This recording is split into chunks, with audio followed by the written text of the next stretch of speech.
Polaris Silver EVO2. Okay, welcome back, guys. So, I've been quiet about this car for the past 3 weeks or so, and this is why.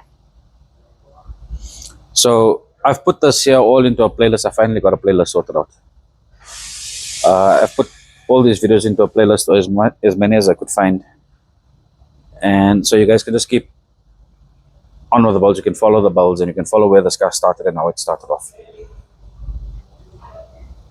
You guys can see the time frame basically, right? And I think we're about 3 months now since we started full out on the vehicle, meaning pulling everything off and back to where we are today. There was about a week and a half where we had power issues and we couldn't really do anything. So my point is, I think safely we can say we've been on this car for about 4 months now in total, right? Combined time. 4 months to finally get it to a suitable point. So just to explain to you quickly how far we've gotten now, right? See this clip here. So how far we've gotten now is that the back section is finally, let's call it 80% welded on, meaning that it's structurally strong now. It cannot move. We've braced, or they've taken the bracing off on the doors, or we still got one brace on the door still. That has to come off. It's not actually holding anything now, but in order to get this car lined up properly, we had to go through that procedure. The doors still open here. So basically what we're doing now is, and you'll see that I've got a mixture of different panels on the car. The reason we've got that on, okay, sorry, let me finish up here first. So we got the car about 80% welded up onto the back, right? So the fenders, the inners are all done. The arches are all welded on. The rear fenders are all welded on. The backboard, which I can say is basically the backbone, right, to the integrity of this here. Because by doing this here, we could actually see all the items that rely just on the backboard and the back section of the seat. I don't know what to call it. How many items rely on that to be squared? And if your measurements are out just for that panel, just for this panel here, it seems like the interior of the car, right? So it means an average person would think that I need to get these panels here correct here in order for us to get the car square.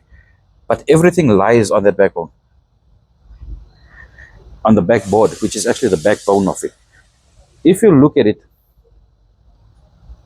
and the only way to find that out is to go through the procedure that we went through. Our status of the vehicle now is that we're finally done there. We've left the back in place because there's special brazing rods that I actually had to source out and order. So that's me talking. And anyway, there's special brazing rods that I had to order for our brazing lines that I always showed you about, right? All our original lines, basically there, over here on the A-pillar. There's a brazing line on here. There's a brazing line near the back and under the tail light. And we finally got that in this week here. So that's the last 20% of the welding that we're going to sort out. But we've got this car to a point. I think we got this car maybe 80 to 90% lined up. We are battling with a couple of issues. If you guys can see on camera, the front bumper between the bumper and fender. But we're still trying to distinguish. Is it coming from a fender issue? Is it a bumper issue? And hence me now using various parts on it. So this car's kit, I just want to pick it up here. Okay, I cannot use this car's kit for now, because this is how much of body filler was on the plastic kit of the vehicle. But I'm not gonna assume and measure, but it's so thick. So what was happening is we got this car's bumper, we put it on, we started putting on the skirts, and we haven't taken it down to plastic as yet because we're not prepping it up as yet. So it was still Polaris Silver and so on like that. And we couldn't get this car to line up.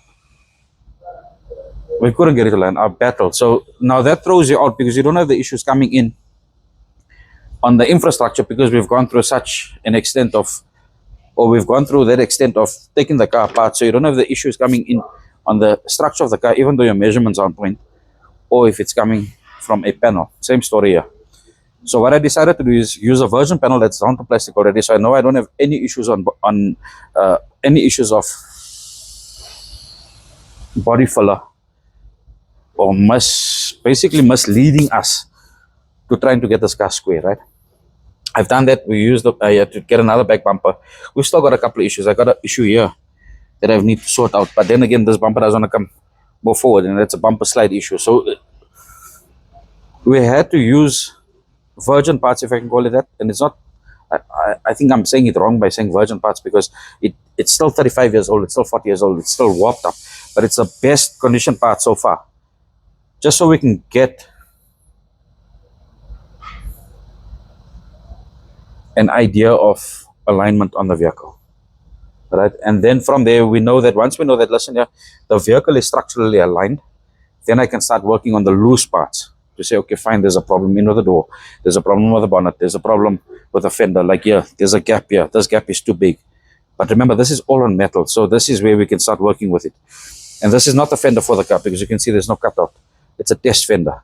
And I put this car's fenders on, but remember, if you guys go back into the previous videos and you'll see when I started paint stripping this vehicle, we found thickness of body filler all over the car, right? So I can't use those cars, the fenders and the doors from this guys yet because it's misleading us, it's misguiding us. So I just used fenders now just to get an alignment on it, see where we're at.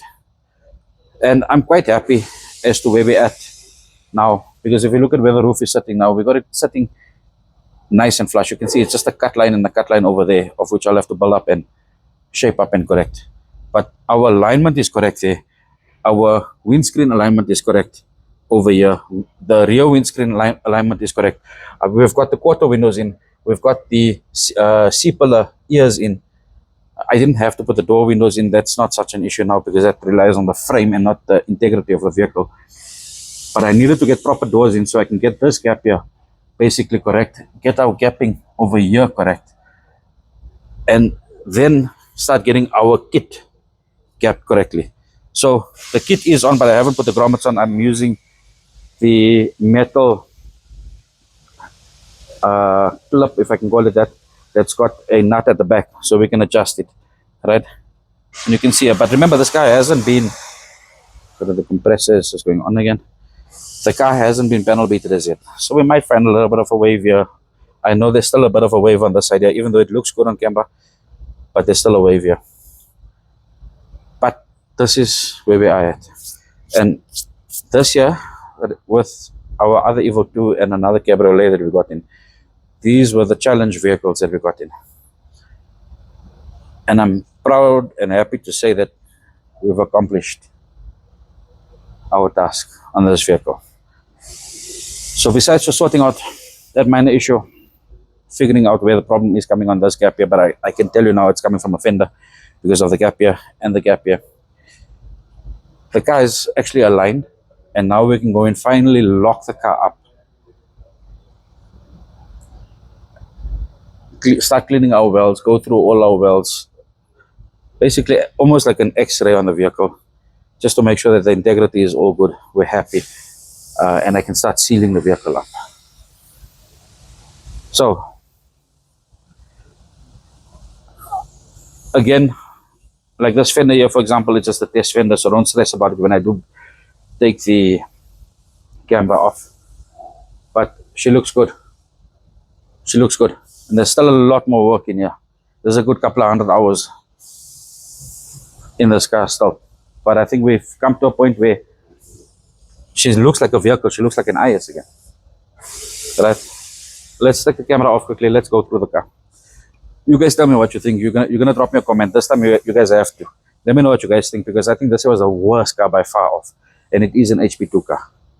Right? And I think we've shocked a lot of people that walk through these doors here, because this car is parked right in front of the door here, and everybody walks in and their eyes are big. And their eyes are big, and they would And now when they're walking out of it, I had a few guys this weekend walking out and seeing the car, and they were like, it's a lot of work. One more thing quickly. So the old roof of the car, okay, see, I'm not going to pick it up. Quickly, if you guys remember in the previous episodes, right, we had cuts all the way in the A pillars. The C pillar was doing something stupid as well, but every pillar basically had cuts all the way through to it, right? Myself and the customer made a decision to say, you know what, let's just scan the roof. Let's just scan it, because we're going to try and trying to fix up one repair is okay, but trying to fix up 3-4 repairs, firstly, from a mental point, it becomes frustrating. You basically become mentally blocked, right? Because it's like you're knocking your head against a wall all the time.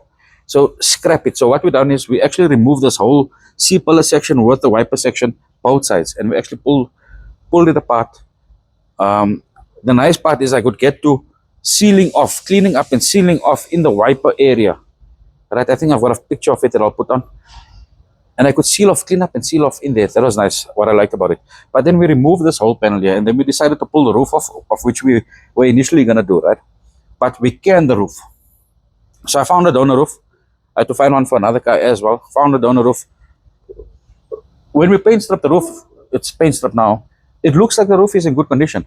But the cassette, we actually went as far as removing the sunroof cassette from the roof, right? And you can see the rust build up in there. So thankfully, if you guys can see here on the lips here, the rust hasn't crept up into the roof. There was some surface rust basically in the center of it, of which we can treat and sort. But on the boundaries of the cassette, it's actually good. This is basically a drainage issue that caused this here previously from the previous car, right?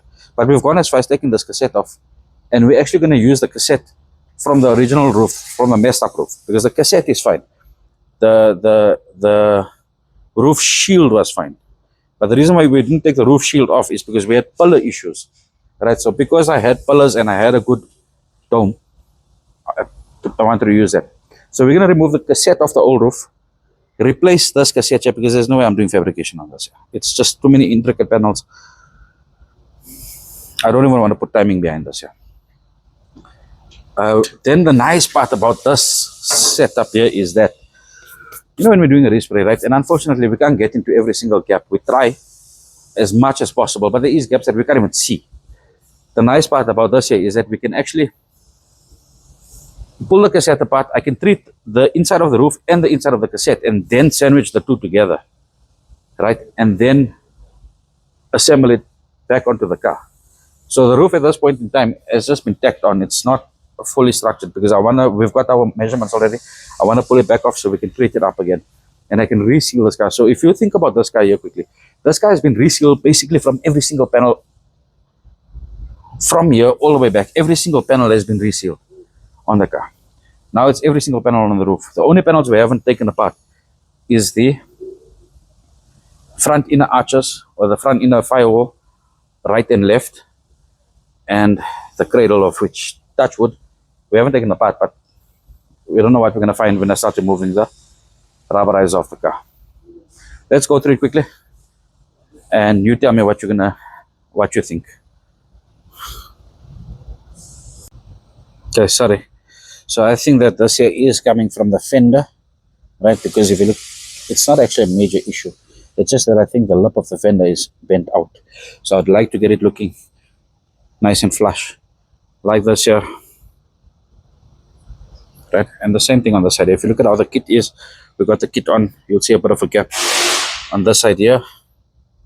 Right? But that's just because of the clips. I don't really want to waste money and just throw money away and buy clips all the way through. But it gives us an indication basically of where the kit is sitting. Right? And it is going into the holes and so on like that. Same thing here. This is where we're going to get our brazing in here. Sorry, this lighting is